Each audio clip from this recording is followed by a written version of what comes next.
Today in Agronomy on KFIL AM 1060 with Pioneer Field Agronomist Allie Wise and Josh Schaffner. Here's Josh and Allie. Good morning, Southeast Minnesota. Today is September 22nd, 2021. Josh, this is episode number 81. So a really exciting time of the year. We're moving into harvest here quite rapidly, actually. This crop has come down the home stretch, a lot of corn black layered, a lot of guys working at some beans across the area, which has been great to see. But I think it kind of speaks to, it's obviously weather dependent how the rest of this harvest season goes, but I think it could push us at a pretty rapid pace this year. Yeah, I think the consensus as we made the round has been, I'm not ready, and this crop is really snuck up on us all. And I think that's kind of been a little bit of anxiety out there, but on the flip side of it, it's a great thing for us, being where we're at to have, the soybeans and the corn at the stage they're at, at this calendar date of September 22nd is pretty phenomenal. Probably as advanced as we've seen the corn crop, and probably, maybe since 2012, so almost a decade. But with that said, just some really great opportunities to get a jump start here. And obviously, when you get to black layer with 10 days of September, it can really take some moisture off, a little bit of a cool down midweek here, but the forecast still looks extremely favorable and looks like a lot of sunshine and a lot of upper 60s, low 70s. So it's going to be just a really good start to harvest here. And hopefully things go smooth and the weather in October stays good and it'll go good. But, I think one thing, Ellie, we'll maybe talk a little bit about some early bean harvest here. And, it seems like some good bean yields out there on the early beans, a few, seeing a little bit of SCS challenges, but it seems like one of the biggest talking points of the East has been, standability is a little bit of a struggle. However, the common theme is where they're flat, it's a lot more yield than when they're standing. And that's just kind of the frustrations of beans. Yeah, it's bittersweet. I was joking, quite seriously. I guess it is kind of the high yield lean in a sense where they're down more, they're holding a lot of yield potential. So yeah, it doesn't make for a fun harvest, but when the yield's there, helps the situation a little bit more. And you just look at plant health wise or plant height wise, especially in your area, as you get east of 52, obviously, you push that crop a little bit differently than we do to the west, but we just had so much heat throughout the vegetative growth stages. We pushed the reproductive stages really significantly. And I think that's where a lot of that height has come from. But as we've come down the line harvest wise, I think folks are having a few challenges on the soybean side of things. Do we want to dig into that now, Josh, or we want to talk more? Yeah, I think it would be, I've had, that question of, like the yield, what can we do to improve standability? And I don't know if I have the silver bullet answer to that. Obviously it's something, I'm going to keep an eye on this fall, are there some trends that maybe helped it? And I think one of the challenges we're having is, when you look at these yields, and we don't put tremendously high population out there in most situations anymore.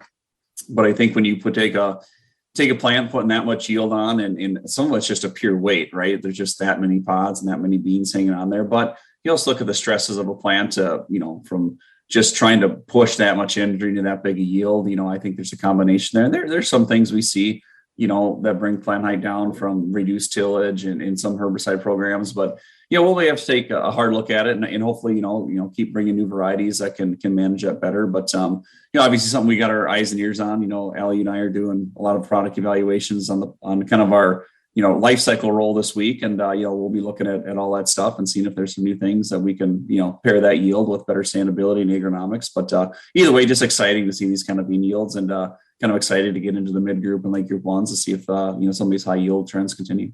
Yeah. And stick around for segment 2. We're going to talk a little bit more about kind of harvest considerations between both corn and beans, considering how fast we're pushing things along. But did want to shift, Josh, in terms of common questions from the field. Been talking quite a bit about tar spot as of lately. Several questions just about what the spectrum of tar spot looks like in corn from different areas.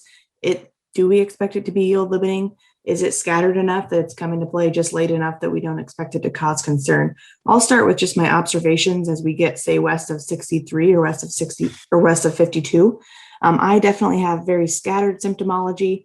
Don't expect it to be yield limiting, but certainly you can find it in most fields if you're looking for it. And like you mentioned, it's just, we're not always looking for it just because it's not that common thing we have on top of our brain all the time. But I know it looks, a little more severe as you get east of 52 into your area.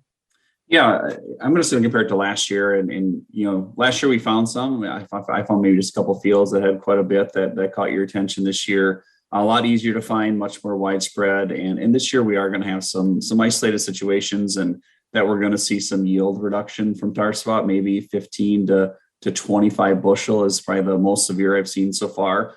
With that said, I haven't been by anywhere near every field, so I think there's a lot more out there than we realize. I agree with you, Allie.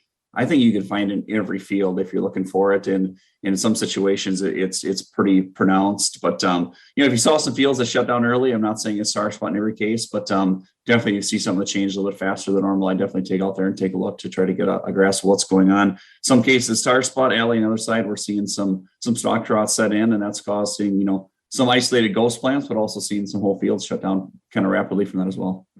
Yeah, and we'll dig into why those ghosted plants could be there, and just a few factors around tar spot we want to make sure folks are considering when it comes to protecting yourself against that, should it continue to come into play in years to come, which we would expect it to. So stick around for segment 2. We'll talk more agronomy of what we're seeing from the field. Welcome back, listeners. Allie, in segment 1, we were kind of just getting into a good conversation about tar spot there. And I think one other thing that's came up here is, where we're seeing more tar spot, what's causing it is fungicide to cure all. What do we got to do to manage this disease? Obviously, I think in some cases where we've seen it set in pretty strong, it's definitely caught our attention that, okay, if this ever comes a little bit earlier in the season, like August 15th, August 20th, this is going to be, something to reckon with, that we're going to have to take action or potentially. But what are some of we look at strategy, looking ahead, Allie, what's going to be our big management practices to manage this disease? So I like to start with hybrid tolerance to tar spot. So it's important to remember that tar spot we do not have any hybrids that are resistant to tar spot, but we do understand which of our hybrids have the best tolerance against tar spot. And really that becomes the name of the game. Once tar spot sets into that field, you need to have a hybrid that can keep itself alive longer, essentially, to protect itself against tar spot. So staggering amongst hybrids becomes a really big deal. You mentioned fungicide. I know our brains always seem to go to fungicide when we're talking about some of these diseases. Certainly fungicide, there's a lot of fungicides now that are labeled for suppression of tar spot. But because this disease ramps up so quickly, how tar spot helps us is that timing of application becomes key. So in a lot of cases in a year, we're still going to go out, make our typical planned VT application, if that's the management plan for that field. And then as we see onset of tar spot in that field, it won't be out of the realm to be looking at making an additional fungicide application to extend the plant life of that corn crop. And so, it's different than other diseases. Sometimes we think about rotation of crops, maybe helping our cause, but the sporulation of tar spot is just so significant that really that doesn't do much to help us protect ourselves against tar spot. So those are the things that I'm thinking about. Any other key things that your mind goes to when you think about protection against tar spot, Josh? Yeah. A lot of reiteration, variety selection being, the number one thing. And I think with the pressure this year, we're going to be able to maybe, we don't score for tar spot yet across the industry. I do think this year, Allie, we'll be able to really probably categorize our commercial lineup really well of what's, what's the, in the premium bucket, the best, what's in the middle, and kind of categorize it that way. One of the things that comes up, I've had some saying where fungicide is good, should we start moving our fungicide later? And in some cases, if you're doing some pre-tassel fungicide, I don't think that'd be a bad thing, but taking where we're targeting R1, R2 for that really big yield bump and agronomic improvement, moving that back to R3 beyond, I think that's a little bit of I'm not saying it wouldn't help, but it's really hard to sacrifice all that yield gain on the front side to try to protect something that we don't know is going to for sure be there in the backside. But, I think understanding I'd stay the course, but also have an understanding that if this ever sets in bad, we're probably going to be looking at a quick turnaround second application. But those are some things to consider, but you just cannot overlook variety selection. If you don't got a variety that's at least giving you some decent defense, it's going to be a very narrow window to save yourself on the backside. Yeah, so certainly let us know if you have any questions, and if it catches your eye as you're rolling through the combine, don't hesitate to give us a call so we can talk through what that looks like in terms of management for years to come. But, a few thoughts about maybe soybean harvest here. We talked about the fact that harvest has started on soybeans. We've got a bulk of the early maturity soybeans out. I think yields have been They definitely range depending on where we have more moisture in areas over others, but strong results so far, in my opinion. Have even had some guys working on some 1.8 as of these past couple of days. Obviously brought a little bit of moisture back into the profile, so folks might be working on some early corn instead of beans right now. But I think, knowing that we brought a little moisture back into these fields, a hot topic before we got this rain, the soybean fields, you had a lot of green plants in some fields, Josh, and you had some really dry. So you were averaging out still at a point of really pretty dry moisture on the soybean side of things. So it just raised those questions of, do we keep rolling on beans? Do we need to wait to get some rain back into them? What does management look like as we understand those are drying down on us pretty significantly? Yeah, if we're going to target moisture, we got to keep going. And I think the rain on Monday there is going to help us balance out as we get back into beans here. Hopefully we balance some of that out. A lot of times that first rain will actually balance out that moisture range a little bit. And hopefully that holds true.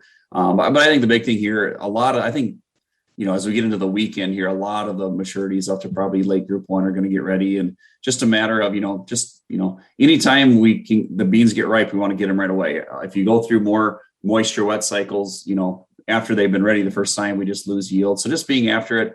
And then the other thing, Allie, I think about, just this harvest season in general is we got a major soybean corn overlap going on right now that, some of the 94, 5, 6 day corn is really coming down in moisture in some cases into the low 20s, where some guys taking stuff out at 22%, the beans are ready at the same time. And I guess if I have any advice, we just got to be efficient and stay after it. Don't worry that the calendar is September, look at the crop stage and really push like it's mid-October.